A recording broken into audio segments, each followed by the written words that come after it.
What's up, you lowlives? Welcome to another episode of the motherfucking I forgot the name of the show for a second. The Lowlife podcast. With me, as always, my trusty co-host El Dano. Oi, oi. How we doing? Celebrating a birthday today. 1 year. Yeah, man. On the Lowlife podcast. How does it feel? Feels weird. Feels like it's been a lot longer than that, and also a lot shorter. Feels a lot longer. Yeah, it does for sure. I feel like we've done a lot in our time here. Definitely. Yeah, for sure. And we'll surely touch on some of that stuff, do a little reminiscing. But this one, we're just going to kind of bullshit, and we're doing a live with the Patreon members. So this could get goofy. We're just going to fucking hang out and field questions. And happy birthday, Dano, from Fish Tank Motherfucking Whiskey. Thank you, Fish. Love you, brother, man. We got Doom in the chat. Heyo. Heyo. So we already got people pouring in. Yeah, we're already getting the so-and-so joined in portrait orientation. Oh boy, here we go. The notifications. Yeah, dude, we had such a good time on the last live. We figured for the Patreons, like, it's not a heavy lift to just do it live. No. If you guys are into it and you like it, then fuck it. I don't give a shit. I think it's wicked fun, especially if we do it on an episode like this where we're not also trying to talk to another person. Yeah, with guests, it would be it's very distracting when we're trying to keep the train on the rails. But in an episode like this, where the whole point is we're going to field these questions, and if there are none, we have plenty of shit that we can talk about. So it's like this kind of setting, I think, is going to be really cool. We got Lex up in this motherfucker. Thank you, boys. Eclipse. Yeah, it's I was looking back at the episodes that we had done together, and I went back to the first episode we did, which was what did we even do for that? That first episode, we were just like, hey, here's a new co-host, and we just bullshitted. More or less, yeah. It was basically like you kind of talked about, where you kind of wanted to direct the show, nature, shit like that. It was pretty cool. Yeah, well, you called it New Co-Host Ruin Show or something like that. Because when I started, that's what I named my episode. Oh, no shit. That's funny. New Co-Host Ruins Everything. We're all about the callback here. And yours was New Co-Host Ruins Everything Part 2. Right. Yeah. Okay. That makes sense. Yeah. But it worked out. We're here, and we're still doing the show a year later. Right. Who knew? Crazy, man. No slowing down right now. That could have been the end of it. For sure. Yeah. Absolutely. I can honestly say there hasn't been one moment since I've started where I've even remotely regretted doing it. That's for sure. I wasn't sure, obviously, as you all knew, when I first started. I was reticent, to say the least. I don't know. I have definitely noticed I've become a little more outgoing, a little more personable, a little more comfortable in public and stuff just from doing this, I think. It's been good for me. I didn't think, honest to God, if you asked me on the side, do you really think that this is going to work for you? I would have said no. I would have said probably 6 months. I'm going to say something stupid, or I'm just not going to like it, or people are going to think I'm retarded or That's whatever. The other thing is you were reluctant to begin with. You know what I mean? Like, we were like, hey, would you do this? You had to think about it. Yeah. And then you're like, all right, well, I'll try it out once a month was the thing. Yeah. The arrangement. You were like, it will do once a month. It was like a part-time thing. And at that point, it was like, I was like, I don't even know if this is going to work. Right. You know what I mean? Yeah, for sure. But then you started joining more often. And I caught the bug for sure. Yeah. I'm putting this on. Do it. I'm putting this on. Fish Tank Whiskey. The show went downhill when CP left. I forgot the dude's name. Yeah. I haven't heard that in a long time. No. You'd have to be an OG. I think he was around for the first maybe year. Maybe I don't even know, man. Yeah, it might not have even been that. I don't think so. It was not long. Yeah. 3 hosts of a show. That's tough to schedule shit. For sure. It's hard enough just for you and I to get it scheduled. Actually, I didn't even talk to you about this before the show. Uh-oh. But I'm going to drop it right now. I want a third host. Okay. I want a hot chick. Okay. Because I have a theory, and I think that if we had a hot chick, and I'm not even talking that hot, dude, like a 6. Yeah. Like a 6.2. Think that it would take this show to the next level. Like, our Instagram would fucking blow up. Our YouTube views would go through the roof. I think the reason that we're not on television, like syndicated series, is because neither of us is a 6.5. Yeah. Well, as a chick. Hey, we're open to a third host. I'm certainly not opposed to it. Yeah, you don't even have to be, for any of the lady lowlifes listening, you don't have to be, you just have to be like a New Hampshire 6. All the lady low lives are above a 6 anyways. What are we talking Dude, about? if you're listening to this show, you're an 8 That's right. By in my proxy. book. Absolutely. But yeah, if you're down to clown with a couple of chuckleheads and you're a New Hampshire 6.2, let us know, because we'll just have you join. All the clips on Instagram will just be you, and we'll see what happens. I think we'll blow up. Yeah, for sure. Yeah, I mean, we did go up a little bit on the lady low life listenership when Mm. Dan joined. I think me and Loctite had a -4 on that demographic. Dan joined. Now we're up to like a 5.5. Wow. But yeah, if we had a lady co-host, I think Haley. How that would cool be would that be? beautiful. Haley, that would be so sick. I would just be beside myself. Yeah, for real. That would be incredible. She would end up running the show and firing. I was going to say I would just log out at that point. You guys handle it, and I'll step in as like I'll learn how to be a producer. I'll just be like, hey, point. have you ever?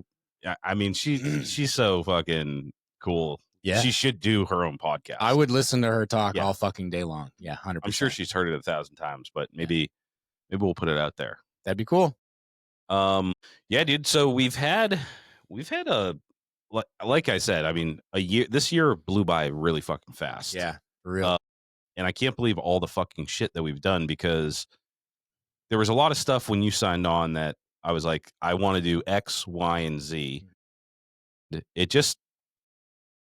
It really clicked, because you and I are very similar in the way that, like, we love to go to the swap meets. We love to go to the shows. We make the effort to like get out and do shit, you know? Yeah. And like when I talked to you, I said, hey, dude, if we don't talk to these people before the end of the year, I'm going to quit. Right. You know? And I'll just say one of those is like Big Truth was one of mine, where it's like, dude, I want to sit down and talk to that guy. Yeah. And that was my favorite episode. Yeah. I mean, that's the number one here on my favorite episodes. Not for nothing. Just, I mean, for how many countless reasons, and we talk about it all the time, but like, yeah, he's one of the reasons why we do the shit that we do. And he's our local legend. And that honestly was like, I feel a kind of a turning point in the show too. You know what I mean? As far as like just the quality of the show, because when I came on, your main priority at that point was quality. And it still obviously is. You know, we're always trying to do stuff. Right now, we haven't been getting very techie right now, because all the money that we're raising is going to All of it.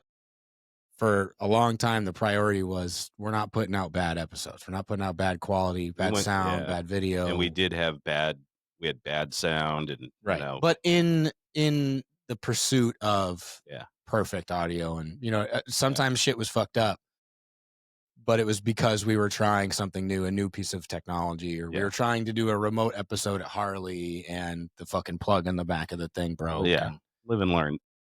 Everybody got to remember, this is still our second job. Right. You know what I mean? But yeah, I've had a blast, man. I think that like I said, it's really easy to do this show with you, because we do the same stuff. Like we go to the chopper events together. We get out there, and like, how do you see your heads? Yeah, what does that mean?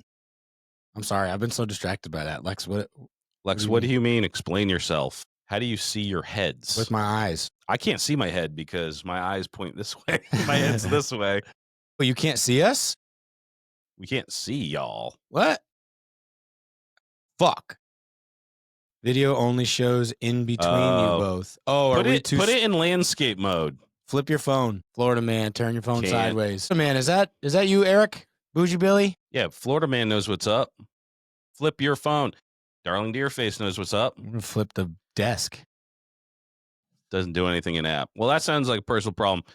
Guys, you can always dump it and come back in. Every single person that joins is in portrait mode, because we get a notification every time someone does that. But other people are, you know, I don't know how. I'm not troubleshooting phones on this episode, but maybe we could, if you could you see us? A cool lamp, though. That is a cool lamp. I got that at a swap meet. Actually, at the last spot of swap meet. Yeah. That was an impulse buy that I do not regret. It actually sounds like a motorcycle when you start it up. Yeah. It actually does the fucking thing, and it's one of my prized possessions. One of my other prized possessions I got from a swap meet too, which is that Oh, ceramic uh Cobra. cobra. That was fucking sick. Shout out Melissa. Yeah. Bummer dude. Let's do our intro stuff. Yeah, let's do our shout outs, shows, and Bow, bow, bow, sponsors. bow. I got a couple shout outs this week. I missed it if that is Florida Man, if that is a Bougie Billy. But my first one is shout out to Bougie Billy because he finished his bike. He finished his Sportster. The thing's fucking awesome. Really, really nice looking bike. He let me paint it, which was cool. And it's a flamingo one. So the bike looks fucking sick. He's got all the right parts on it. It's an absolutely immaculate Sportster. So congratulations. And I haven't forgotten about your upcoming project. I will send you that stuff. I'm sorry. Life is lifing. It It's is. me. It Thanks. is. It is bougie. My man. Love you, Our dog. boy, our Florida Congratulations boy. on the bike. Yeah, dude, that thing came out sick. Yeah, for sure. He got the Gusher Cycles front end on that thing, and it's just the Aero seat. manufacturing fucking custom taillight. Yep, the custom taillight. He's got a custom flamingo kickstand that he more or less built the bike around. It's fucking unreal. It's really, really cool. Can't wait all to the see it right in parts. person. Yeah, for sure. And then the next shout out is to the Filthy 50 group chat. First of all, just shout out to the Filthy 50. Obviously, congratulations. But the group chat has been fucking awesome. Like straight up, they're all like, if you're not in it, you know, they're like introducing themselves and going through their bios and blah blah blah. Like they're just like they're talking about switching part or swapping parts, and like it's just really cool. It's a really, really cool community that's formed in there, and it's fucking awesome. So shout out to you guys. And then the last one, this is a little bit of a personal thing, I guess, but shout out to Nap Restorations for giving me a part-time job. Oh, actually, I am going to be starting a part-time, more or less trial run at a very high-end local restoration shop. They do a lot of muscle cars and hot rods and stuff. So I'll be starting there tomorrow, part-time basis, going to do, 30, 60, 90 day kind of deal. And the intention is hopefully, by springtime, roughly, I'll be full-time working there as body man, painter, all that shit. So that's exciting. It's, it's about time I stop fucking talking about it and be about it. So shout out to them. Shout out to Kathleen over there. Very, very excited. I really hope that works out for you because that's a really interesting job. Yeah, for sure. And man, it's just like it's come down to when I get home from work, what do I want to do is go outside and paint. And that's more time that I'm not at home with my family and things like that. So it's like, all right, how do I alleviate that extra strain that I'm putting on, the wife and kids and blah, blah, blah. And how do I get better at this? And I want a mentorship. You know what I mean? Like, I don't want to just always be YouTube certified in this. I want to learn every single fucking thing there is. There's nothing better than having an actual pro talk to you. Like a lot of these guys, like Grease, like he got into welding because he wanted to be a better welder, and he became a full-time welder, and he's really talented at it. Same thing with the paint. Like a pro is going to teach you things that he's not making YouTube videos, right? You know what I mean?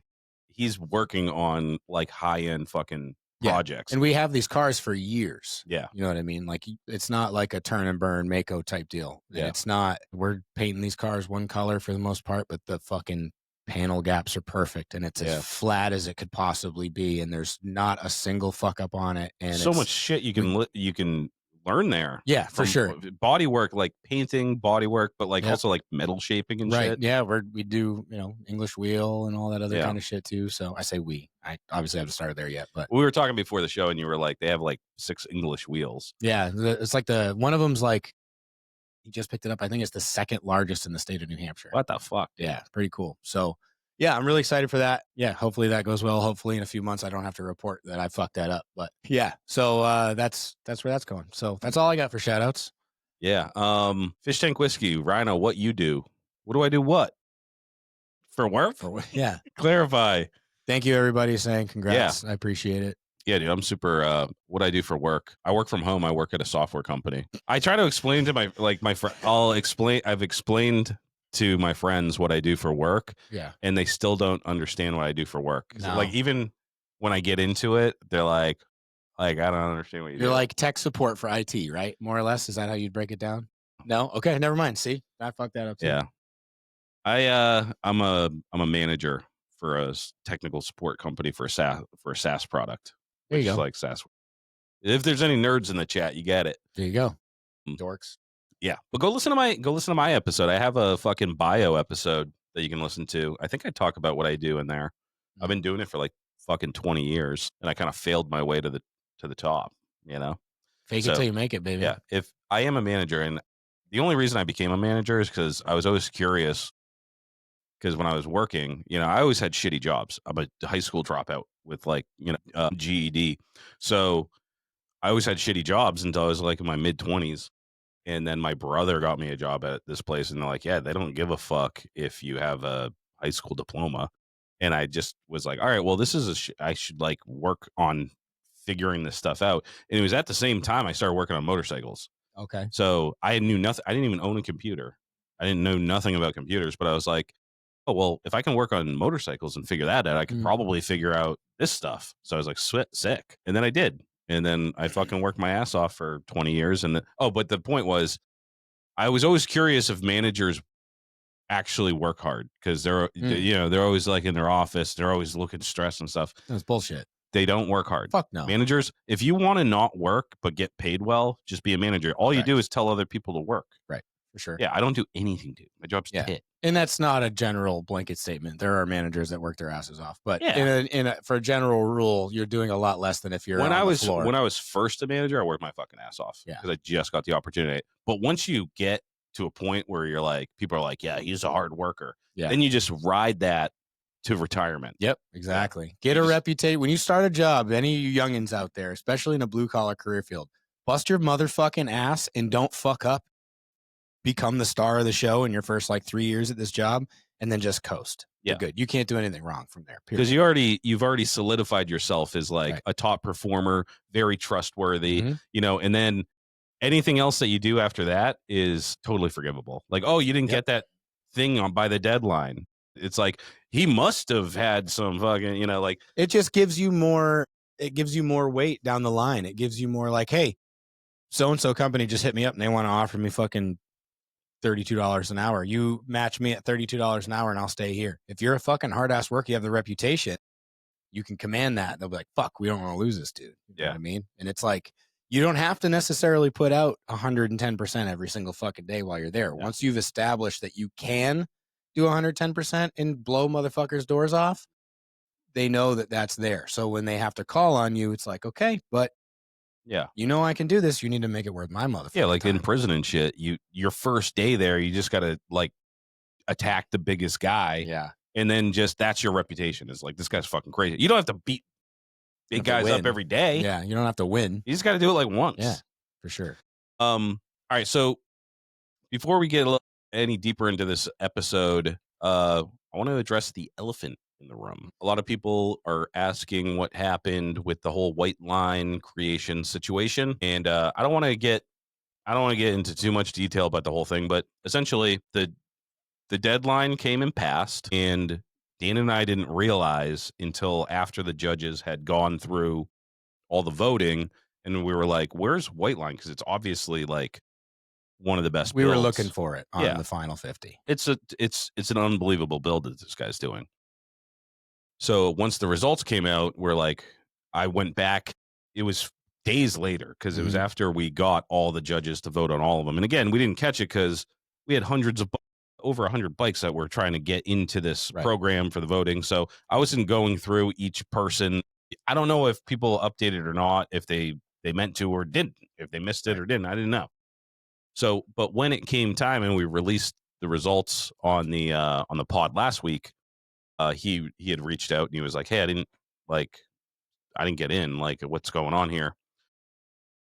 And that's when I realized, hey, he didn't update. So I went back and I was like, he didn't do the tag and the collaboration. So we never put him in. So he never got voted on. So anyways, we went back and forth a little bit, but I was like, I talked to Dan. We were like, hey, let's just do a public. I called him on the phone. I actually called him up, Wayline, and I was like, hey, you missed the deadline. So technically you're disqualified, but let's put it to the public. Let's get some feedback from everybody else, because I didn't want to be, I was always a no. Like, I was like, well, you missed the deadline, so you're out, right? But it's not my show. It's for the community, by the community. We want this to be a community show, like a real grassroots community show. So I didn't want to make that determination. So I put up a post. I was just like, hey, look, do we let them in or do we not let them in? But we put it to the court of public opinion. We also had to talk to our judges because obviously they judged the show, and also the 50 builders that we accepted. So taking all that feedback, we decided that we couldn't allow him to continue on the A side. Absolutely want him to continue on the B side, but that's the way it shook out. Dan and I, this is our first show. We would love to have a build of that caliber in our show. It's the most unfortunate thing that we couldn't possibly have foreseen. In Right. all transparency, we went all the way to try and find an amicable way to figure out a way to keep him in this competition Yeah. because of how incredible that build is. But Yeah. this show is for the builders to maintain the integrity of the show. That's the way it has to be. We have to be hard and fast on some stuff. The no rules thing has to do with your bike, but there have to be rules as far as how you stay in this competition. That's the nature of a competition, period. And I wouldn't even call it a rule. It's just that's the way that the show is run. The long and short of it is it's an unfortunate situation. I hope he would continue building for our show. I would be bummed if I was a builder. I'm bummed as a showrunner, but sure. It's the best way to go about it. And Lex said it best right there. I put that up is it keeps the integrity of the show. And that's what I care about is the integrity of the show. I don't want it to be that's the whole thing. The show is an answer to like bullshit. You know what I mean? Like things that people dislike about chopper building shows. And I think that, we're just going to keep on doing it our way. And there's other shows out there. If you want to join those, that's fine with me. But this is my show. This is Dan's show. This is the people's show. And we're doing it the way that we think it needs to be done. And one thing I want to say publicly here, I've said it to the builders. If this show fails, if this show does not prosper, it will not be because Rhino and I did some shady shit. That you can fucking take to the bank. We are not going to make some fucking under the table judgment call. We're not going to fucking vote our friends. We don't have any. That's the whole point. We don't have anything to do with who makes it and who doesn't. But also remember, this is a competition, but this is also more than that. Yeah. We're trying to get you to build a bike. The competition stuff is all it's all cherry icing on top. It's the cherry on top. Yeah. If you got the chops and you're competitive enough, that's where the competition aspect comes in. Yeah. But the whole point is just to build a bike the way you want to build a bike as much as you can by yourself, which I think is a pretty good segue to your point. Yeah. So that being said, we've been getting a lot of questions about, especially now because it's heating up, right? Because now the competition, we got people cut and, some people are pissed off about it, I'm sure, or whatever, but it's heating up and people are starting to question because we have this thing. It's like, we're like, oh, no rules, right? The rules is about do whatever you fucking want. To your bike. Right? You have to make the updates, otherwise nobody fucking knows that you're still building a bike for the show, obviously. Pretty so that's minimal just requirement. Just minimal. But I'm getting questions like, can I fucking send my shit out to painters? Can I do X, Y, and Z? Do whatever you want. It's your build, dude.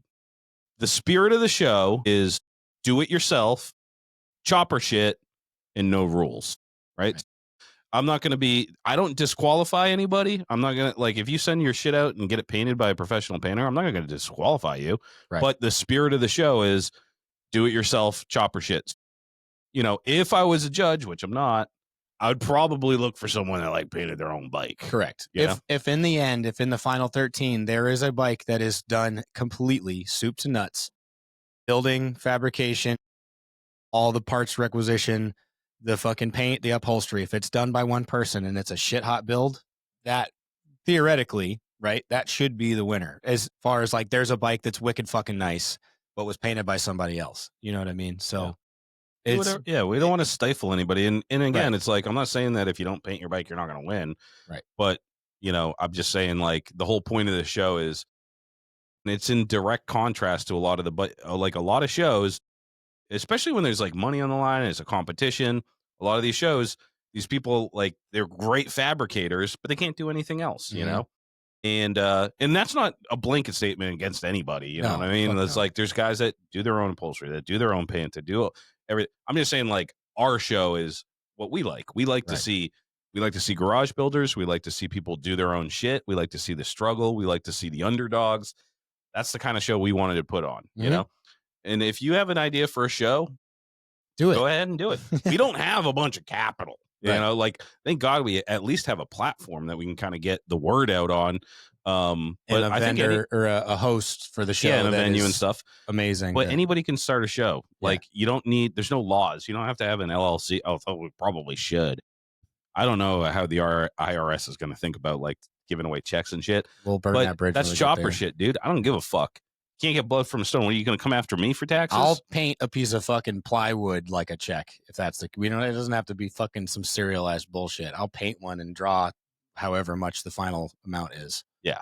So, anyways, we just want you to know, like, do whatever the fuck you want, build a bike. But again, we don't have any rules, but we have 3 rules: do it yourself, chopper shit, and no rules. Yeah. Other than pay attention and I can guarantee you from here on out, as long as the show remains, if you haven't updated by that day, you're not in. That's we have to stand firm on that. Like that's how it has to go. Yeah. I'm too old for this shit. I don't really care if you like me or not. You know what I mean? Yeah.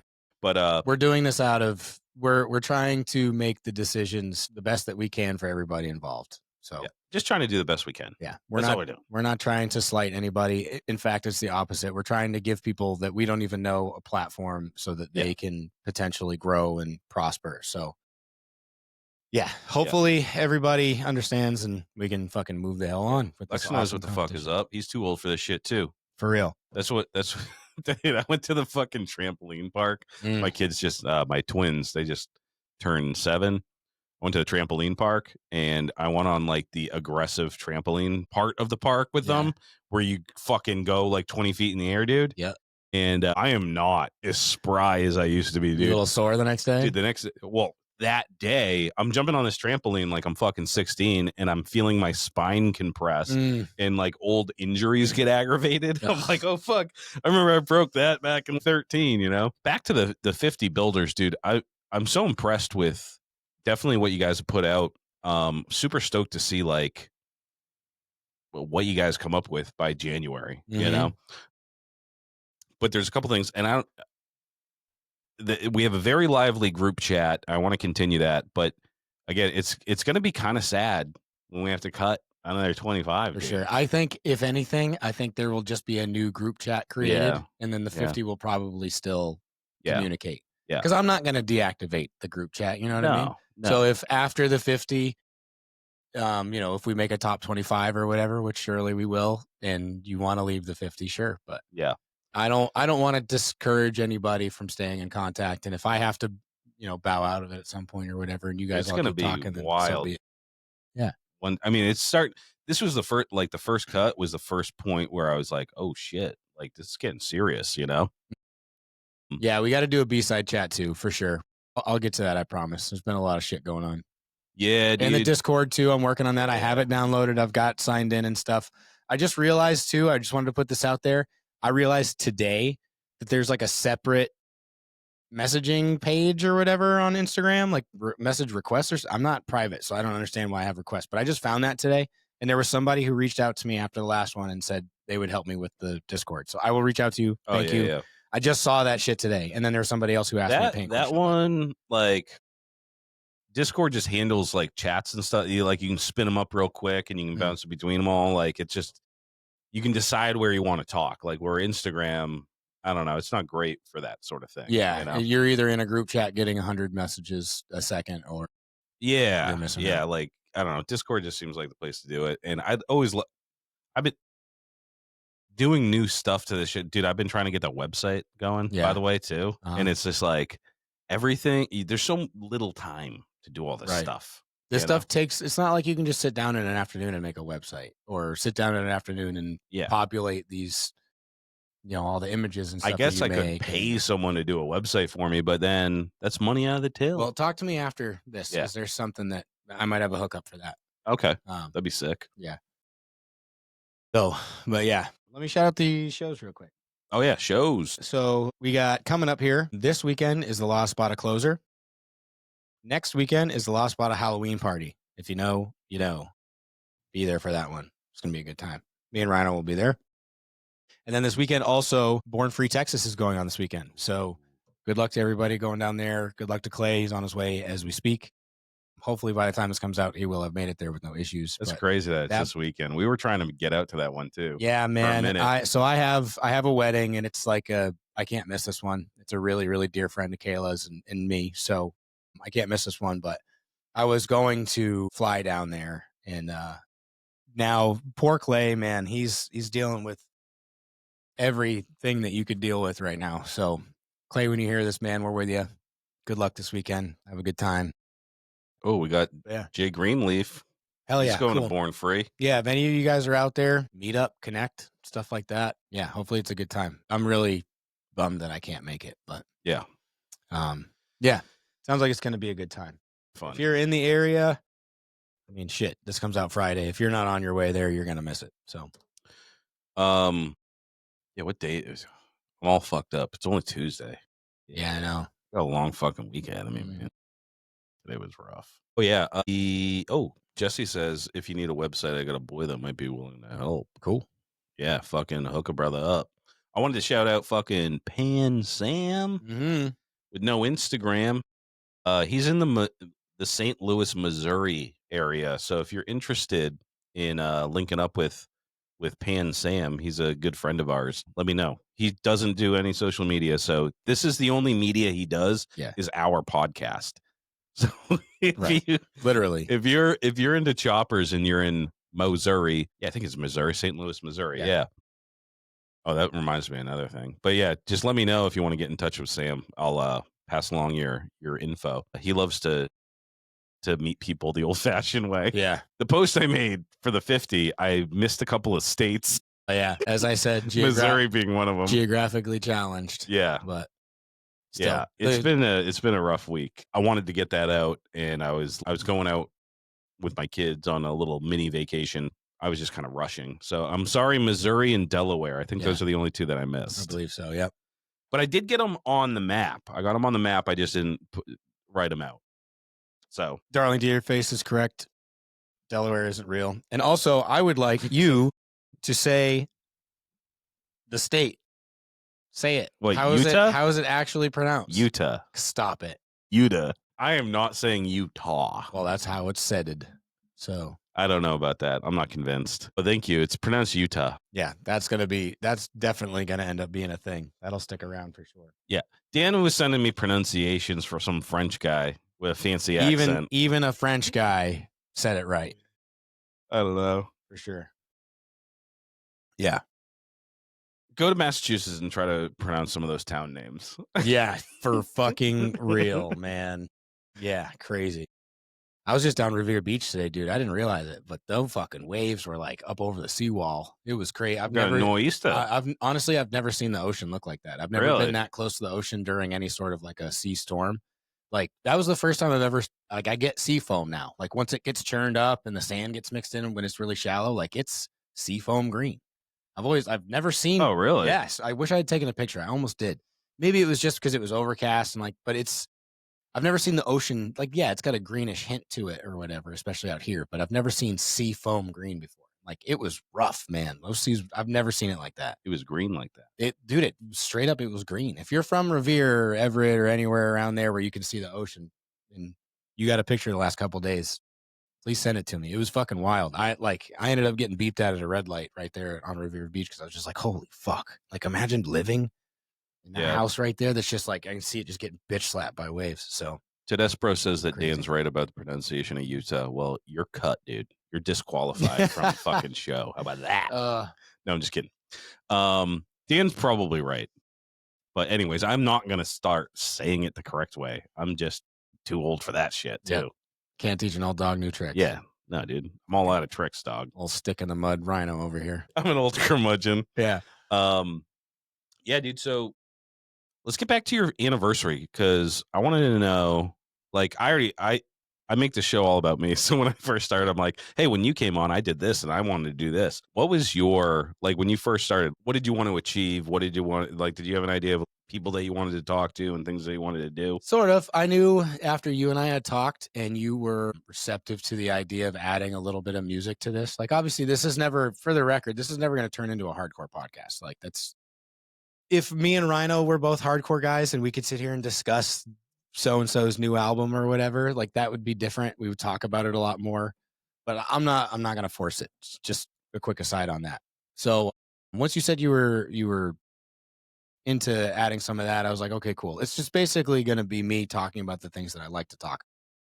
So as far as like expectations was literally and still to an extent is just don't fuck up. Like don't do or say something stupid or, whatever. But Because you were a pretty regular guest on the podcast.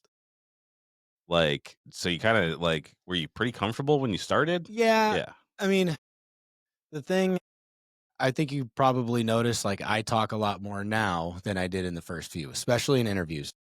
In You're just better at interviewing, right? So I used to kind of shut up and kind of let it go. And I think that's kind of how it works with a two-person podcast anyways. There's usually one person. Like when this was Grease and Loctite, I think we can all agree Grease was usually the one asking the interview questions, and then Loctite was there for the anecdotal stuff and to chime in here and there and blah blah blah, you know what I mean? So I think we have that dynamic too, and I think it works. I think that's fine. But that's something where I've kind of like I didn't want to end up getting like a podcast voice. You know what I mean? Where I'm like, Yeah. oh, welcome to this week's Low Life. It's just fucking weird. So just staying the same, but getting more comfortable in front of that stupid fucking thing, knowing that people are watching us and listening to us. You know what I mean? That was and is still important to me. That's really the main thing. It's like as long as this is still people are still interested in it and it's trending somewhat in an upward direction, I'm in. I just want to I don't know. I think this is good for my personal development. I think Yeah. this is good for our friendship. You know what I mean? So it's cool. And it gives me an opportunity to talk to people and all that shit. Yeah. That's So my favorite it's part is like like when I do the me and Loctite are doing it, you talk all the time, yeah. And then when me and you start doing it, we talk every day, Yeah, for Like sure. that's what's cool to me is that like it's stressful as fuck sometimes, like what are we gonna do this week and this, because like we have other priorities in our lives, but like we always manage, we cannot and will not. And the precedent was really set. Grease and Loctite never missing a fucking For sure. Friday. Yeah. When the torch was passed, I was like, I have to continue Yeah. that trend, If right? we remodel the show a little bit, if we restructure the show a little bit, that's one thing. But yeah, I agree. I think that's a cool notch in the bedpost. You know what I mean? Maddie says, "Would you both just shut up? You're disqualified." Fucking out. Lex said that. Dan's right. You're disqualified. You're all disqualified. Making Show's off. making this competition easy for somebody. Yeah. Yeah, dude. I was stoked. Like definitely those first weeks were really uh like it's like Awkward. well, it's like you have Grease and Loctite and you have a cult of people that like, the people that really are there, like we've talked about this before. There's Grease guys, Yeah. there was Loctite guys. Turns out there's Rhino guys, and now there's Dano guys. But we didn't know you don't know how it's gonna work out. And Right. when you first agreed to come on, you were like, I'm gonna do this once a month type of Yeah. thing. And then it eventually turned into like every week, Right. because you I don't know what was that change was like you didn't want to overcommit and under Yeah. deliver type of thing. Exactly. I But think then you're that was like, it. hey, this is fun and I can pull it off. Right. I think yeah. The interviews scared me away a lot at the beginning because I don't know. The interviews I get in my head because it's like I'm talking to this person and if there's dead space I feel like I'm fucking up. And Yeah. once there's dead space and I feel like I'm fucking up, then I'm in my head and it just gets worse. And then I either ask stupid questions or I just don't have anything and I don't want that. I don't want dead air. I don't want, you know what I mean? Oh okay. I thought some first episode I watched was Wannabe because I know him. Yeah. Ooh, well, Yeah. Wannabe's coming on this month. Yeah, so let's do that real quick. We'll give you a little idea of what you have to look forward to. Actually, these next 3 weeks, you should hear these in order. Next week, we've got none other than Kurt Desario from Glory Days. So Oh, we're is going to that talk to next him. week? Yep, next week. So we're going to talk to him about Glory Days, and we got some Idle Hands related stuff we want to talk to him about a little bit too. But he does a little bit of everything, so can't wait to talk to Kurt. And then the week after that, we should have Jordan from Wannabe Fabrication. Yeah. Shout out. I want to talk to Kurt about how to run a show properly. Yeah, for sure, and get some insight on that. And I mean, just talk about how Glory Days went. I'm sure you've all seen it. It looked like it was fucking amazing. That's number one on my must go to list next year for sure. Yeah. And then then we'll have Jordan from Wannabe Fabrication the week following. The week after that, we're gonna finally do Mr. SOS and Ren from Compton Candy Coated on. We're gonna do another little more paint specific episode. If you don't follow the Mr. SOS and Compton Candy Coated on Instagram, please go do so. So we're gonna do an episode. I'm really excited about that. And it's great timing for paint's one of those things. Paint and electric for bike builders is like if you're new or whatever, you haven't done it, but even like weathered bike builders, paint is really fucking hard. And we're gonna try to have a bunch. We've had Mike Machine on, but I want to have a lot of painting specific ones because I've done it so many times myself. I'm still not good at it. I want to get better. Yeah. That's the whole point of doing things yourself is eventually you want to be a fucking craftsman and make anything. Right. You want to be able to build a bike sack to crack by yourself. And painting is like, in my opinion, it's fabrication is like 49% and then painting is like 51% of a chopper build. Yeah, for sure. So yeah, I mean, I think it'll just be good for everybody. I mean, selfishly, I would just want to talk to those dudes. They're my dudes. So really excited. I honestly just think the three of us are kind of like fucking little old hens. We're just passing shit back and forth, and we're either talking shit or whatever. So it'll be a lot of fun. Two very charismatic dudes. And then we've got Chris from Street Power, CMI, and Mental Warfare, hopefully the week after that. So we got some music stuff coming down the pipe. Oh, yeah. Is this our first musical guest? It'll be our first strictly music guest, yes. But Chris, for the record, he's into bikes and he's got a bike. And okay. So there's at least a tie in there. Not necessarily choppers, but he is familiar. I actually met him on a ride with Derek and Fish through the Kank. I met him and Derek had said something about Chris was in Back of the Neck, and I was like, "What? You're in fucking Back of the Neck?" And then we talked about how we had played a couple shows together or whatever. Fuck yeah.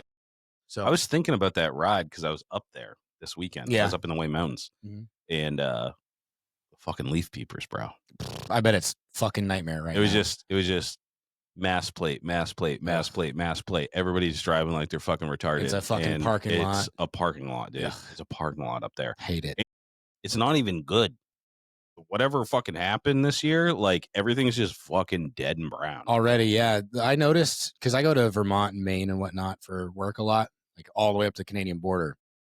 The colors started changing really early. Yeah, and it's typical fucking New England shit. It was 80 degrees last week. Right, 80 degrees. Your whole half of your fall is 80 degrees, and then the second half of the fall is 40. It goes from 80 to 40 high. Yeah.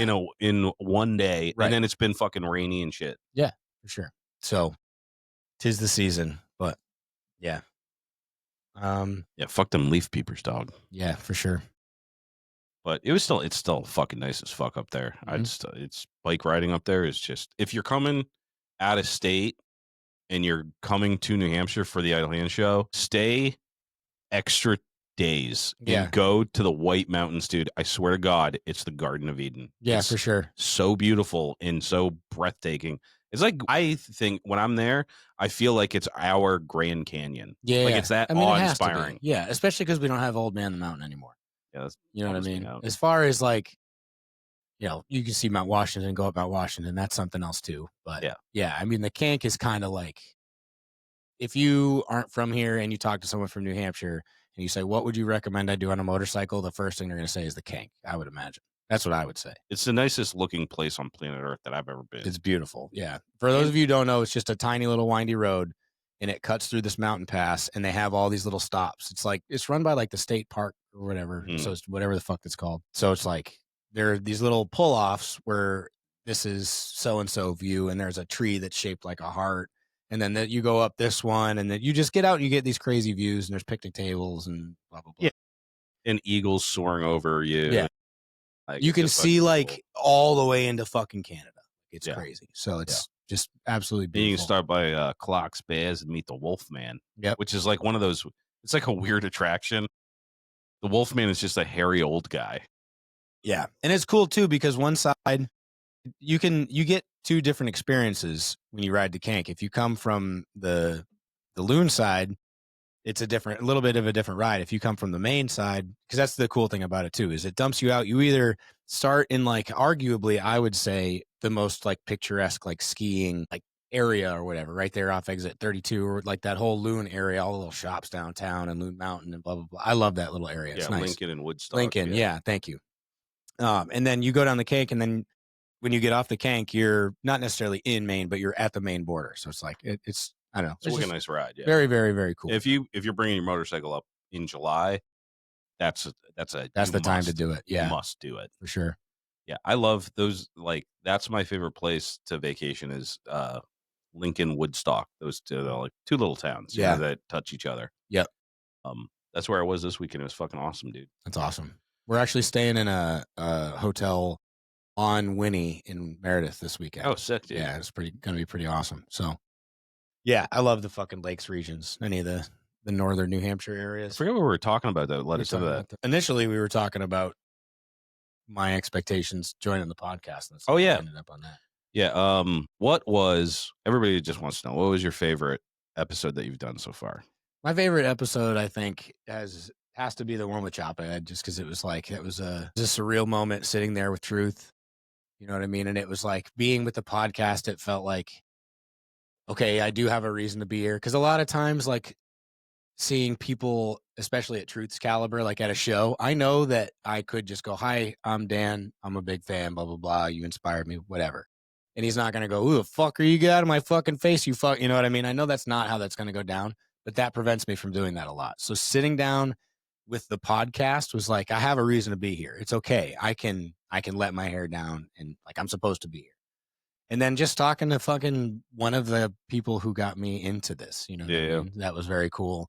And that, like I said, I think that was a turning point. Now he's a judge in our fucking show that we concocted out of thin air on the way home from Party at the Pen. So as far as episodes are concerned, that one's got to be, I mean, that's just a personal milestone for me in general. You know what I mean? For my chopper career, so to speak. That was one of my favorite too. But the favorite ones, as far as like the ones I have the most fun doing, are the Q&As for sure. I love the Q&As. Q&As are so much fun.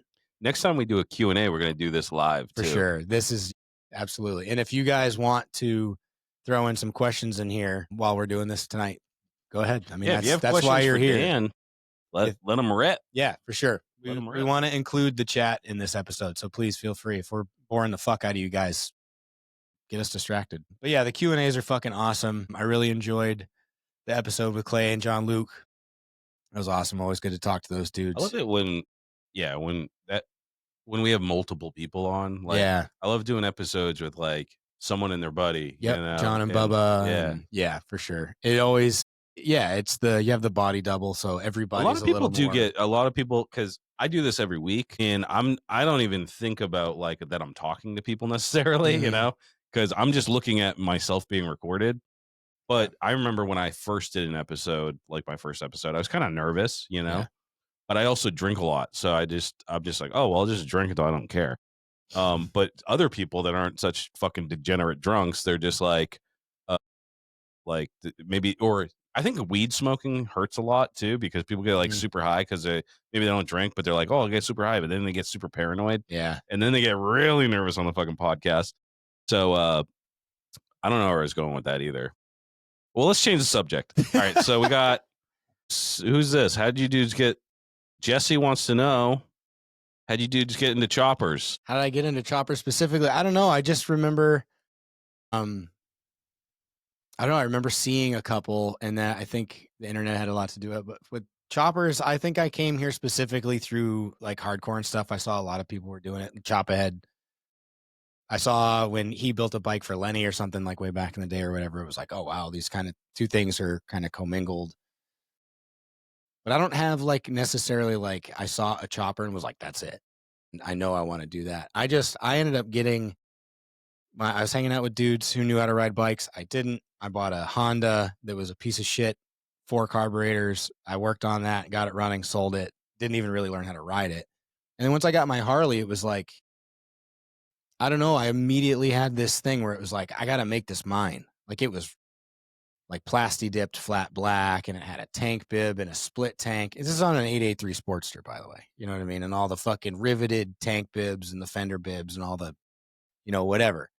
So it was just like, it wasn't even necessarily like I don't like the look of this bike. It was just like part of owning a motorcycle is making it different. I don't know why. I don't know if I had seen that. Maybe it was the build offs watching as a kid, but and I did watch Orange County Choppers and West Coast Choppers, not like religiously, but I don't, not to the point where I could say that they are the reason that I'm into choppers. You know what I mean? They're the reason probably that I'm aware of choppers. But as far as I'm concerned, that's a whole different thing. The TV show shit was not what we're doing now. You know what I Yeah. mean?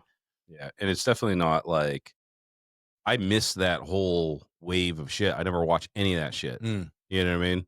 And I don't even remember why I got my first bike because nobody else in my family rides or anything. But I got a wild hair up my ass and I was like, I have $500.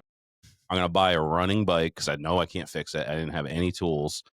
I didn't have a garage. I think I was living in my fucking brother's one bedroom apartment at the time, like on the west side of Manch. yep. And I got this fucking bike and I got it on a U-Haul trailer and I brought it to his driveway and it sat there. But I learned how to I didn't I the way I got into choppers was I knew nothing about motorcycles. Mm, Never had a manual shift, dude. right. I didn't even know how to shift the fucking thing. So I went online and I was like, how do you shift a motorcycle? Yeah. And I ended up on Chop Cult, Mm, in a forum.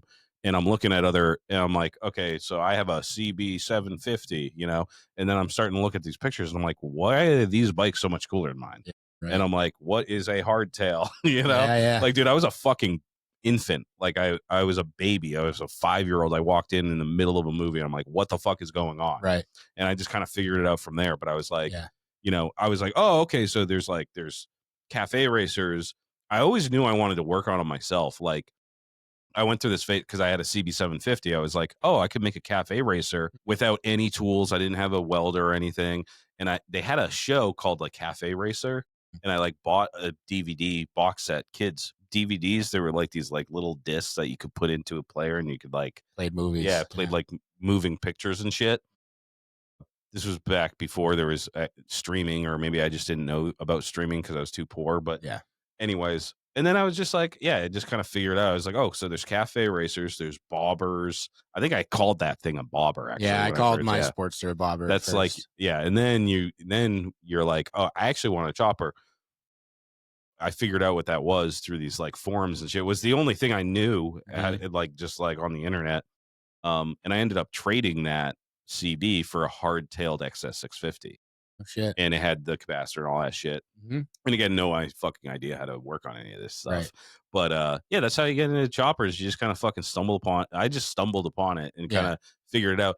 Again, nobody I knew was into motorcycles at all. And I kind of just fell deeply in love with doing things. I grew up poor. I've always been broke as fuck, dude. Mhm. So I can't buy. Right. I was like, dude, like literally, that was the most expensive thing I've ever bought in my entire life. Mhm. Like even cars and shit when I was younger.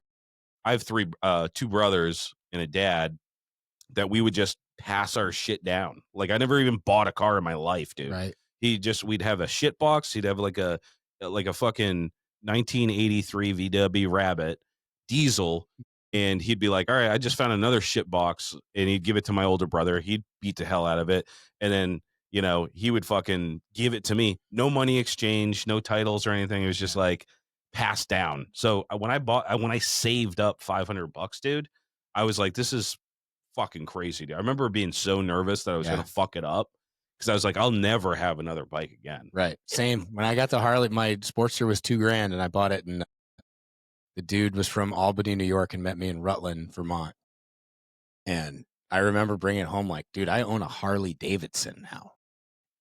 It's not a $400 Honda CM400T that I bought from some dude behind Yeah. the fucking Nashua airport. Like, this is a Harley. Yeah. I remember that was like such a different thing. It was, yeah, I remember my first Harley was a 1980 Ironhead, Mm, and that thing was sick, dude. I rode it around, and it was the first time I attempted to actually like hardtail bike myself. yeah. Like I actually cut the frame and bought the hardtail and all that shit. But that's when I fell in love with Harleys. Because before that, I was just like, I'll never be able to afford a Harley. But Right. you figure out how to, when you sell a motorcycle, you can sell it for more if you do stuff to it. Right. Like if you clean it up, if you put different bars on it, you can kind of make a little bit of money, Yeah. So I went through I've always just accumulated and sold and stuff. Like I'll get bored with it. So like the CB I traded, and then the XS I sold, and then I think I had like a Suzuki fucking Invader or something, or Mhm. Intruder or whatever, Yeah, whatever I the don't fuck know. they I'm not have Suzuki for a minute, you knowledgeable. know. And you just kind of you do that and you kind of hustle your way up. And I was able to buy a fucking Ironhead that ran, you Mhm. know. Right.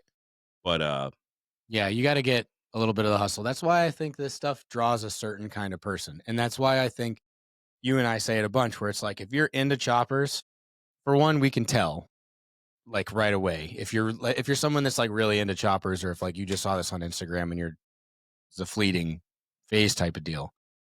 But it takes a certain person to get into this kind of shit, I think, because like I said, when I got my bike, it was like, I own a motorcycle now. Now I have to do other things to it. Like, I can't just leave it. Like, but yeah, the first thing, well, almost before it was like, I gotta learn how to ride it, it was like, I have to make it my I gotta change the motorcycle. bars. Yeah, I gotta change something, and nobody had ever, like, instilled that in me. No one I knew was building bikes or whatever. The first, like, the first chopper that I rode was a Suzuki, actually, now that I think about it, and it was my buddy Dan Popowich. He brought it up, and we were all riding to breakfast one morning, and we swapped for a little while. It was the first hardtail I ever rode, and I was like, "That's not nearly as bad as everybody makes it out to be." You know, because Oh everything yeah, on the internet that I had seen, I didn't have any chopper friends, and all my friends rode Softails or Sportsters or whatever. So everything that you read initially is like, "Brr, fucking back breaking and blah blah blah," and it's like, well, fuck, I got a bad back, so I was not necessarily jumping right into it. But once I rode that, I was like, oh, this is fucking totally doable. And then I yeah, started to really chop shit from there. You know what I mean? yeah. And yeah, Fish Tank saying anyone can get into it. Takes a special person to stay into it. Totally agree, dude. Like For sure. fucking, it really like I kind of fell in love with it over a long period of time, and I got more and more into it. But I had all sorts of different kinds of bikes. Like I've had, the CM 400s, and like I had a fucking I had a bunch of different kinds of bikes. But over the years, you figure out what you like. Mhm. Like you don't know you're into foot fucking until you try it type Yeah, of shit. right. You know what I mean? Exactly. Yeah. So you have to try a bunch of different shit. But I got to the point where I was like, you know what? When I ride my hardtail chopper, that's when I'm happiest. Like I love Mhm. riding all sorts of shit. I Yeah. love riding snowmobiles and fucking four wheelers, dirt bikes, but chopper is just my shit. And I don't have the bandwidth to with that as your hobby. You don't have the bandwidth to do anything fucking else or Yeah. spend Right. money on anything else. Especially when you're really into it and you get into the building aspect, because, like we're saying, to our standards, at least, anyways, building a bike is doing the vast majority of it by yourself with Yeah. what you have. So that, I don't know, that's a different thing. And Well, again, like Fish said, it takes a special person to be like, yeah, I like that. I'm going to take this old ass bike. And like I've always said, there's ego involved in this shit too. It's like, I'm going to take this old ass Ironhead. Everybody says fucking Ironhead, they're impossible to keep running. And if it's kick only mag, you're going to break your fucking knees. But I'm so smart and cool that I'm gonna make it a running bike and blah blah mhm. blah and chop it, and it's gonna be I'm gonna put it in shows. There's a little bit of that, but it's like, yeah, I don't know. It's just, it's different from any other. I don't know. We have a lot in similarity with, like, drifters and shit, for sure. Like, especially the dudes who just like tearing it up on the streets that aren't aspiring to be Formula Drift pros. They're just like building a fucking Datsun or a 240 in their garage. Like, honestly, as far as car people, they're probably as close to choppers as it gets. Fucking, you all can be mad about that all you want, but Yeah. as far as, and then they take their fucking piece of shit 240 S13 coupe and go slamming into fucking walls, and then stitch it together with fucking zip ties and go back Mhm. out and do it again, and have a bunch of fucking SR motors laying around. Like, Yeah. it's the same type of shit, It's but like a special, like you're saying, like the same type of people are gravitated to it because it's like, you know, hardcore kids or skaters and like this group or that group. Like you have to love not just like the building of it and right. stuff. Like you really want to do the riding aspect and the Yeah. culture of it. You're not So just a fan of yeah, motorcycles. You're a fan of wrenching, of tinkering, of do it yourself, you of respect fabric, people that do it yeah. themselves. You love the open road and the adventure. Mhm. You like that they're fucking illegal. Right. You love riding dirty, Mhm. like all that shit, the whole culture that comes with it is what fucking keeps you here, you Right. know?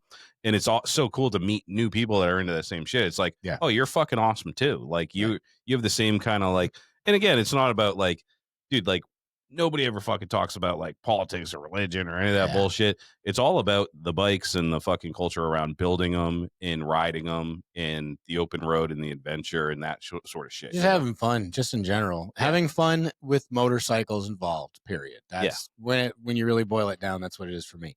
And I have a lot of fun with motorcycles in general, period. All types. I'm interested in all of it. Not for nothing. Shops would pay a motorcycle mechanic a livable fucking wage. I I would go do. work at Yeah. a fucking I motorcycle would definitely dealership in do a it. heartbeat. I would Yeah. love to do that. Even if you got to change out handlebars. But I'm not gonna do I it would for love, fucking dude. high school I'll do wage. fucking, yeah. I'll do fucking handlebars, Yeah, fucking headlight, fucking oil whatever. I changes don't all give a day shit. long, dude. But I'm not gonna yeah, I'm not gonna put myself out and not make any money. You know what I mean? I'm 36 years old. I can't start making fucking $16 an hour flat rate. Yeah. Not gonna happen.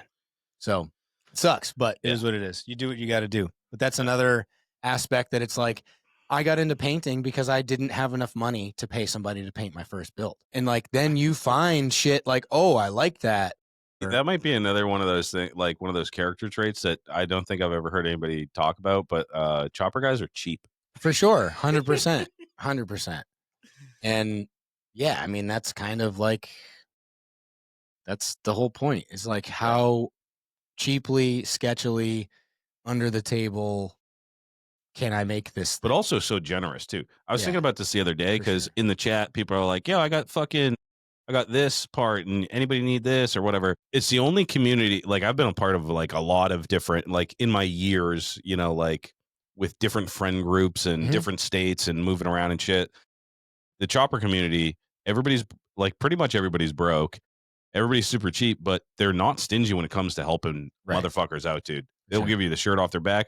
They'll be like, "Yeah, I picked up this fucking Primo clutch basket or whatever for $700 2 years ago. Do you need it for free?" Yeah, Like, right. what the fuck, dude? Yeah. Name another group of people that give away shit like that when you're you know, like Mhm. sometimes I'm on fucking marketplace and there's someone selling like a fucking hot pot mitten or something, and I'm like, what the fuck, dude? Yeah. Like you're gonna go through all the stress of Right. like selling just like this worthless garbage, Just throw it dude, the fuck for away. like for like $5. Mhm. What the fuck? All right, we got Judd. One of my favorite things about the chopper events is you can see the dirtiest, greasy, trashy looking dude have a good conversation with a guy in a suit. Everyone gets along, nobody looks down on anyone. Yeah, we're just salt of the earth, dude. We're Yeah, just good human beings, you for know? sure. And if you're not, you can't do this shit because you kind of need free parts every once in a while. Yeah, You need buddies to come and donate their time to help look at your fucking bike that you can't get working, you for know? sure. Like you just need that to be successful. And if you don't have that, if you don't develop that, then you kind of you lose interest in it, For you sure. know? Because Yeah. it's fucking frustrating. This is like on the whole, this is a very blue collar working class thing. You know what I mean? So it's like we're all the ones that are beating our dicks in the dirt every day, so to speak, at work, and we're finding time to do this thing that isn't easy to do. And I think that's like it's a shared hardship almost when you've met somebody who's built a bike sack to crack, like a full frame up, whatever, and done a lot of that shit Yeah. themselves. You're like instantaneously, you're like, okay, we on some level, we may not be best friends, we may not be kindred spirits, but we can absolutely get along and Yeah. converse with each other. And you know what I mean? Be a Because positive community. one of the things is too is like every build is a journey, you know what I mean? Mhm. And you get better every time you do it. And I love it when people like obviously you get stoked on your first one when you're like, I'm really fucking doing this shit, Yeah. dude. But like we have a chopper podcast. I don't think that we're professional chopper builders at all. I don't think we're the best. I hate my fucking builds that I do. But the one thing that keeps me going is every time I build something, I learn something new. I Mhm. push myself a little bit further. Like dude, I'm dying lacing up this wheel, you know? Mm. Like I want an 18-inch wheel with a fucking shovel hub and I got to lace it up and I'm on the phone with fucking Buchanan's, dude. It's stuff that you don't fucking touch in your normal day-to-day life. Like how many times do you call Amazon about a fucking part and ask a dude that's been doing it with a gruff voice for 30 years like how to lace a fucking wheel up, you Yeah, know? never. don't do that. But No. I was on the phone with Buchanan's, dude, and he told me, they're helpful people. Yeah. Right. He's like, yeah, we can get you situated, measure this, measure that. And I'm fucking doing it, dude. And it's going to be fucking awesome. Hell yeah. Hopefully it doesn't fall apart when I start going on a road. At least I can fucking lace a wheel. I have a wheel ready to go that I could just pop on there, but it's not what I wanted. And so, build the shit that you want, Right. learn how to do the hard stuff. And then, because when I'm fucking 60, when I'm all gray, I want to be able to build a fucking wicked nice knucklehead that I do everything on myself. Right. Yeah. Like That's the level that I want to get to. And I want to be able to bring it to a show and people be like, that's fucking sick, dude. That's really artful. Like, look at the craftsmanship on right. this, but you start off being a fucking hack, like that fucking CB 750 was dangerously unrideable with the shit that I did. Like, dude, I had the fucking fender, the rear fender was held up by like a quarter-inch aluminum, dude. And it was like, of course, every time I hit a bump, dude, like the fucking fender would come down, dig into the wheel, like retarded shit, dude. Yeah. But you learn from your mistakes and you get better. Right. If you don't die in the process. Yeah, dude. So, darling Deerface, chopper community, 100% been the most supportive. I know girls definitely get a lot of hate, dude. Like, yeah, I feel sorry for that, but the chopper dudes are the same guys that are just stepping and are like, hey, fuck off, dude. You know what I mean? Right. Like, they're the ones that are like, that's not cool. Like, I don't know where these fucking internet trolls come from, dude, but I hope there's a fucking special place in hell for them. Yeah. Shit talking internet trolls fucking suck. Incel. Dude, hang yourself on an Instagram live. Yep. Fuck off and die. You're here. Sure. All right, we're at fucking hour and 11, guys. Yeah, they wouldn't say that shit. Nobody will talk to anybody's face. And again, like, if anybody is getting into a heated exchange with you online, do not feed the trolls, dude. I will not argue over text. I don't care if Dan's texting me and he's like, fuck you, motherfucker. I'll be like, give me a phone call or come here and talk to me. Do not fight over text with your spouse. Don't fight over text with your buddies, with fucking customer service. Get on the phone at the very least, and face to face is definitely the best. Yeah. For sure. Like, because that's when shit gets real. It's real easy to be a fucking motherfucker to someone through the thin veil of anonymity online. Yeah, for sure. You're not using your real name. You probably don't have any fucking pictures of yourself. What pathetic fucking losers, dude. Talking trash online. Fuck off. Yeah, dude. I don't know, man. I can be pretty sure that was not the quote unquote founding fathers of the internet's idea for the internet, was so it could be a place for you to spout your fucking hate. Oh yeah. You know what I mean? Why be that way? I don't know. Just don't fuck with people. That's all I mean. Because listen, we're talking about how they wouldn't say shit to your faces or whatever, and people are keyboard warriors, but there are people that will say shit to your face and that will put their knuckles into it. You know what I mean? So like, I don't know. And I feel like that's probably making a little bit of a comeback where it's like, I hope so. You can't, if you're fucking across the world or whatever, you get away with it, but say some dumb shit and you get punked. I talk some shit online though sometimes. Well, yeah, when someone comes at like what was it? Oh yeah, I posted on fucking Popa Welding. Yeah. Oh yeah. If you guys aren't aware of what's going on with Jesse James and the drama there, fucking I missed some of the drama, but apparently he's talking shit about Bill Wells People's Champ.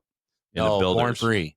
He's talking about Born Free and the invited builders and yeah. Oh, the invited builders part. Okay, see, I missed the beef. But then he posted something where he was like, I meant every word of it, and I slipped in there and I was like, yo, Idle Hand Show is what you need to get. Jesse, come over here. We got some real motherfucking builders that do it all themselves. And some fucking idiot was like, nice try. Yeah. And I was like, dude, once I get a couple of tequilas in me, I don't give a fuck, dude. You're like, are you his intern? Shut the fuck up. Shut the fuck up, dude. And not for nothing, that's how you talk shit on the internet. Yeah, you just say, shut the fuck up, and then you block them. Yeah, well, you're a fucking Nazi. Yeah, well, you get one sick burn, dude. Yeah. You just say what you got to say and get the fuck out. Mm-hmm. But don't start shit on the internet. Right. That's fucking lame. Yeah, for sure. Yeah, dude. What else do we got on you got this? Dan takes great notes. Yeah, I mean, the only other thing I had, just in case it came up with some of the events or whatever that we've done since I started, and I mean, we did the Lowlife swap. That was probably the first like event that we did as a podcast or whatever together when I came on, and that was a fucking huge success. It was amazing. And then we did fucking Party at the Pen and obviously all the shows around here. And we vended at La Spada and a bunch of other shit. And then the Party at the Pen, that was the catalyst for the fucking Idle Hands show. If we hadn't gone to Party at the Pen, this idea probably would have never come to fruition. If we You know didn't what I have mean? fucking 30 hours in a Yeah. car together. To just fucking spitball, you know, Yeah. and Lex can attest because he was driving. Like, it's just fucking, we just literally, it was like, what if we did this? What Yeah. if we did this? What if we did this instead of this way? What if blah, blah, blah? And it was like, by the time we got back to New England, we were Because I fuck. think that was right when we figured that the Reviver show was dead. Yeah, we had already. So we were like, that one had a little nail put in it. And we were like, well, what are we going to do next? Are we going to move the Reviver show out? Right. But then we decided, no, let's do what we really want to do and fucking do a build off show, like a competition and show. And, yeah, that was it, dude. That was once we started talking about it, we got all excited and it was like, if you're going to pour your heart and soul into shit, it better be something that you fucking care about. You know? For sure. And I think that, like, yeah, I was bummed that we didn't get to kick off the Reviver show. It wasn't meant to be, Bev. Like, if it was supposed to work out, it would have worked out. You know what I mean? Absolutely. Like, I hate the fucking saying everything happens for a reason. But, dude, fate or whatever the fuck is going on, it's nudging you into a certain direction. For sure. And let's just follow your heart, dude. Yeah. So the Idle Hand show was born from that. You know, going to a sick ass show and being like, dude, let's knock it up a notch. You only live fucking once, dude. Because we had done the Lowdown a few times, and the Lowdown was sick. It was great, but it was, there's just, you know, there's levels and there's things where it's like, yeah, you can have all of the people from around here show up in this parking lot and bring their bike and have a great fucking time, like absolute time of your life. But how do we make it bigger? How do we make people from out of this area? Because obviously you guys hear it every week. A big thing for us is, how do we meet every chopper person? How do we get everybody in one room? And at that show, we got to meet Sammy Kristoff, Lots Old of people, Tugboat, yeah. for like the first time. Yep. And Elvis Quambeck and like all our like longtime homies for the show. It's like getting to like actually meet motherfuckers and talk to them and drink Malort with them. Yeah. It's like, that's so cool. And it also is reaffirming too, because when you're just like some letters on a screen, you know what I mean? You're like, who is this person? You don't know who these people are. And then it's so affirming, like reaffirming when you actually meet them and you're like, oh, they're actually fucking cool, dude. You know? And that's really the mission of the show, is to get people, like-minded people together. Like, you should know every chopper person that you possibly can, because they're the best people. They have the coolest hobby. Like, why? We're all unfortunately spread out, but having a show really gets everybody together, and you get to see people from all over the fucking. I put the map out, dude. We got California, Washington, fucking the entire state, or the entire country. It's crazy. Every Utah and Colorado. Yeah, I mean, that's lots. a fucking. I saw in the chat too, a bunch of people. They're taking a couple weeks to come up. Good. Like, that's a big commitment, you Awesome. know. Please do. We'd love to have you. Yeah, and Lex asked if we're doing another swap this year. We are doing another swap this year. We don't have the dates yet. No. It's going to be in the winter, though. Yeah, and that, honestly, we haven't even, we're going to do something, but that hasn't really come up, other than we told our rep at Harley that we would like to do it again. Yeah. So it's, well, she actually asked us. I think she was like, we should do like an idle hand swap. Yeah. Right. Yeah. For sure. So it'll be something, and more than likely we're just going to be tying everything into idle hands, because why wouldn't we? So yeah, it'll be some sort of idle hands related swap meet or something. It'll probably be the same exact thing we did last year. Yeah, vendor maker fair type deal, and yeah. Last year was fucking awesome, dude. Amazing. Yeah, that's where I got that fucking Viper, that ceramic Viper. Yeah, to bring it all full circle. It was an awesome time for sure. So, but yeah, there's been a lot of stuff like that, man, and obviously Deadbeat. You know, awesome going out there. We made that work under less than ideal circumstances, but. So yeah, I just, before we wrap up here, I just want to say thank all of you guys. Thank you, Rhino, and all of our guests that we've had. And I didn't foresee any of this shit happening, and my stoke level, so to speak, on the podcast and choppers and everything else is at an all-time high. This has been fucking amazing. Thank you all so much for your reception of, of me being here and whatever else. It's been awesome. I haven't heard any negativity or anything. So if you don't like me being here, you haven't had the balls to say anything yet. So if anybody does say anything negative about Dan, I'm pretty protective of my homies.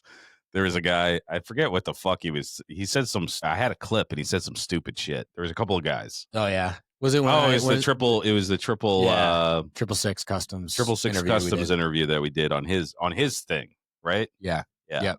Yeah. Misspoke on the price of a new Sportster, and everybody deemed that I was yeah. an invalid and retarded I went for scorched earth, sick yeah. burn after sick burn. I was Yeah. on fire, dude. It was Yeah, it was awesome. funny. Yeah. Yeah, Thank you for that. yeah. Yeah. But that's another thing that we take very seriously in this culture is you don't fuck with our friends. You don't fuck with our people. So I'll stab you. 100%. Absolutely. I'll go down for my friends. So love you guys. Thank you so much. Please keep the stoke high. And yeah, Yeah, thanks again. Here's to another year. yeah. Thank you, Dan, for not ruining the show because that would have sucked. Yeah, I didn't want to see it die. You know what I mean? I didn't. I'm so glad that we kept it going for. I mean, dude, 7 years in this bitch. Yeah. 7 years of Fridays, and I on like if you hadn't have stayed on, I'm not doing the show by myself, dude. Yeah. It's not fun unless you have friends. Yeah. This would be kind of weird and hard to do alone for sure. It'd be wicked hard, dude. Yeah, for sure. I mean, yeah, you could do the interviews and stuff to an extent, but yeah, to do I all don't. of the Yeah. background shit and to do the actual face of the podcast stuff Every week by yourself oh, was that's a Herculean effort yeah. for sure. Like all the background shit, like before the show gets recorded, Mhm. is me and Dan talking and stuff, and it keeps us engaged on the show. If it was just me, dude, some days I'm like I would just be like, dude, why am I doing this? Yeah, for You sure. know what I mean? Yeah, Hear myself talk. for sure. Yeah, it's like a lot of things where it's like, I really don't want to fucking do this right now. I'd rather just stay home, or I'd rather, you know what I mean, whatever. And then once we get rolling, it's like, oh yeah, no, this is awesome, and doing this for a reason. So I do this. I've said it before, but I do this for Rhino because he asked me to do it, and he's my fucking homie. But it's gotten to the point now where, like you said, the transition between I was doing it every once a month or whatever it was, that happened because I wanted to be on it more often. You know what I mean? So Yeah. it was, yeah. I And think shout out to my wife and my family for letting me do this. This isn't like, yeah, you guys might think of it. And when they first asked me, I was like, yeah, it's fucking 2 hours a week or whatever. Like, that's not that bad. You know what I mean? Like, if you collectively put all the time I spend sitting on a toilet in a week, like I spend more time on a toilet. You know what I mean? So it can't be that bad. It ain't a bucket in the back of the box truck doesn't count as a toilet. yeah, fucking plastic bag. But it's a lot more than 2 hours a week. It really is. Especially now that, idle hands is a thing and whatever. Like that's its own separate entity that, we have a lot of effort going into it because it's the first time we're doing it. There are certain things, as you guys have seen, we couldn't have forecasted and can't. So we're constantly trying to put out fires and be as altruistic about it as possible. So thank you guys for sticking with us. Big Bad Balds, when Grease left, he was worried he was going to go to shit. Still love it the same. Thank you so much. That means a lot too, because I feel like, it definitely started off in, like obviously Grease and Loctite are the homies, and like what they did, it was so special and cool. I'm just so impressed that I feel like it gets better. It keeps on getting better, like I love Grease to death, dude. But like the Loctite Rhino show was its own thing. Yeah. It was totally different. And then when Loctite left and now it's me and you, it's its own thing. Right. But there's something that the common thread that like holds it all together, I don't know what the fuck it is, but it's still like, it must be the people that are tuning in, Yeah, for sure. We must be more irrelevant than the listeners, the audience. You know what I mean? If you think about it, it's kind of crazy that there have been 4 separate individual personalities on this one show. And like, yes, Lowlife Chopper. Oh, you're forgetting about dropped, CP. But, and okay, so 5 total people, you know what I mean? For that to have changed hands so many times, and for people, maybe it wasn't the same people throughout, but a lot of people have been into it through each iteration is crazy. Because you would expect most other things, like think about bands, right? A band starts and then something happens and the band breaks up. A lot of times, everybody but the one problem guy in the band will start a different band. It ain't the same name. It's almost always they were this and now they're coming out as this with a new front man or whatever. Right. So it's for this to have remained the Lowlife podcast throughout all of that stuff is pretty crazy. One name change.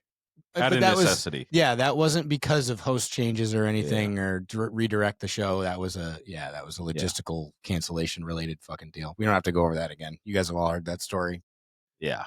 So, but yeah, it's pretty cool, and I'm honored to be a part. And as far as I'm concerned, this is either gonna keep trending up or hang up the fucking boots. Yeah. But we need to get that third co-host on. Yeah. Remember, a New Hampshire 6, right? So you're Mm. probably like a 2 in New York. Then that's the next iteration of our show. So if you want to come for, what do they call it? Like a Tryout or audition. audition. Yeah. That's the word I was looking for. Yeah. I'm not even gonna touch Dress that. and drag. All right. There we go. This is what I look like as a girl. Is anybody tuning in for this? Let that sink in Yeah, everybody screenshot this. Put it in the spank bank. for sure. For those asking about the hot dogs, let me just explain. For one, I don't know how I Some hot dog questions. For one, I don't know how I feel about being fucking Glizzy King, to be honest. I mean, fuck it. But what better to be king of? But yeah, we would have had hot dogs here, but for me to have stopped and considered it. grabbed hot dogs and then I'm like a good 45 minutes away from Rhino. For me to have grabbed hot dogs and then like at a gas station and then drive them up here to be cold as fuck. Like I'm not eating a cold, gross fucking hot dog. So it's like we just couldn't make it work. But hot dogs and White Russians don't go together.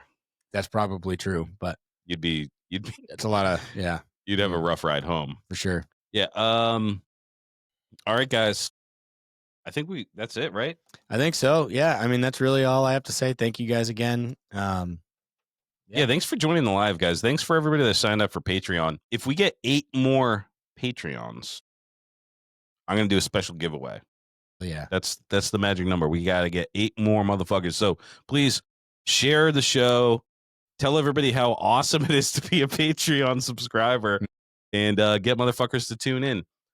I've been doing these lives just like any level.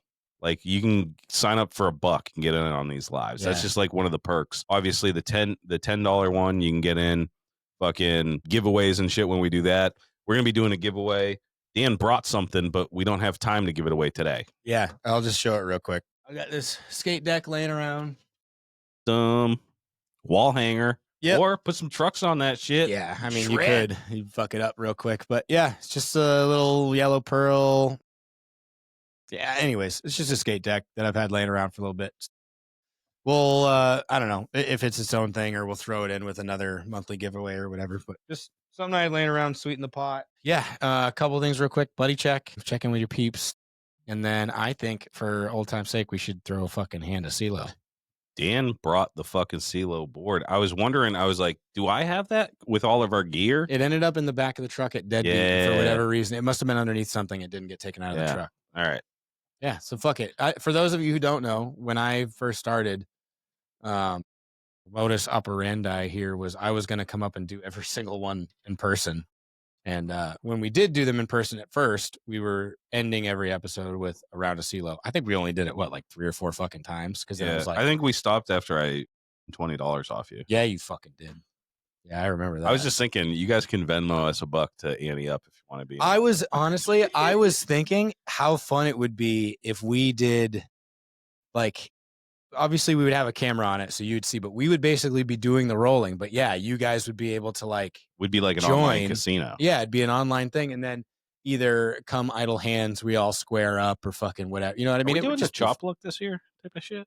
We should do something. Yeah, we should do some. Maybe toward. I was thinking on like a Patreon thing. Yeah, I was kind of thinking maybe like New Year's ish. Oh yeah, you know what I mean? Push it back a little bit further because I mean, right in the middle of holidays is tough. Yeah, we used to we've always, it's been a tradition. We always did like a friends giving type of thing. Friends of the show. We do a chop luck and yeah, we haven't even talked about that. That's coming up quick. So maybe we'll do something like that and do it on live, and maybe we do some online gambling. Yeah, for sure. Yeah. I think that shit would be fun. All right. Let's fucking do this thing. All right. House rules. You go first. Fucking nothing. 2, 3. If you guys don't have, or if you don't know how to play CeeLo, get yourself 3 dice and Google how to play CeeLo, because it's the most fun you're gonna have at a party. Nothing. Learn before idle hands. 5. That's good. Shout out to Burnt Up Wood Burning for this awesome CeeLo table. 6, motherfucker. Wah, wah, wah. Shit's rigged. Yeah. Lex says a get together is needed and wanted. It is getting a little bit chilly around here in the Northeast. Yeah. These chop lucks, I mean, I know a lot of you guys are out there, but maybe we'll do something online so we can incorporate it. Anybody that wants to do it and make it fun. Like I Yeah. know we did a chop look, we did a live stream, but then everybody just like was off camera to like chit chatting, so it kind of sucked for everybody. Yeah, for sure. But we'll do something. We'll figure something out so we can incorporate everybody. Shit, Taco Heart, ask Wannabe how much I won off him at the last burger run. Gee, I can't wait to have Wannabe on Yeah, again. for Yeah, sure. he's a fucking menace, dude. I like that guy. Yep. All right, that's it. I think that's You're it. 1 years old. You're all grown up. That's right. Until next week, low lives. Get in the garage. Get in trouble. By the way, I love that thing that you sent me today. The useless cops. Oh my God. What the fuck, dude? There's cops like they kicked these cops off their property and made them crawl on their hands and knees through the snow, dude. Cops like, if we have to go that way, we're gonna injure ourselves. And she's like, I don't give a fuck. Get in trouble, dude. Have fun. Don't you ever stop chopping, you son of a gun. Deadbeat Customs. Steve over at Deadbeat Customs is about grassroots motorcycle riders who take it upon themselves to build and customize their bike. They offer parts for all Harley-Davidson models and also custom parts for choppers, bobbers, trackers, and cafe racers. When it comes to building a custom motorcycle, they carry the best brands available. Go visit their brick and mortar store in Tewksbury, Mass, or at deadbeatcustoms.com. Remember, enter Lowlife at checkout and save some loot. Stay Strong Co. Sean Luke has been sent down from the heavens to bless us lowlifes with the greatest motherfucking hot sauce in the world. Sweet heat baby Jesus in the white pants heralds a message from God himself. This hot sauce is for your food. Keep it off your butthole. The shits, in the hotter than hellfire lowlife chopper sauce.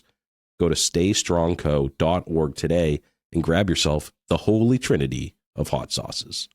Oxford Co. Choppers. Chris is the original bad boy from Oxford, Connecticut. From frame restoration and repair to handlebars and hardtails. Hard parts for hard men.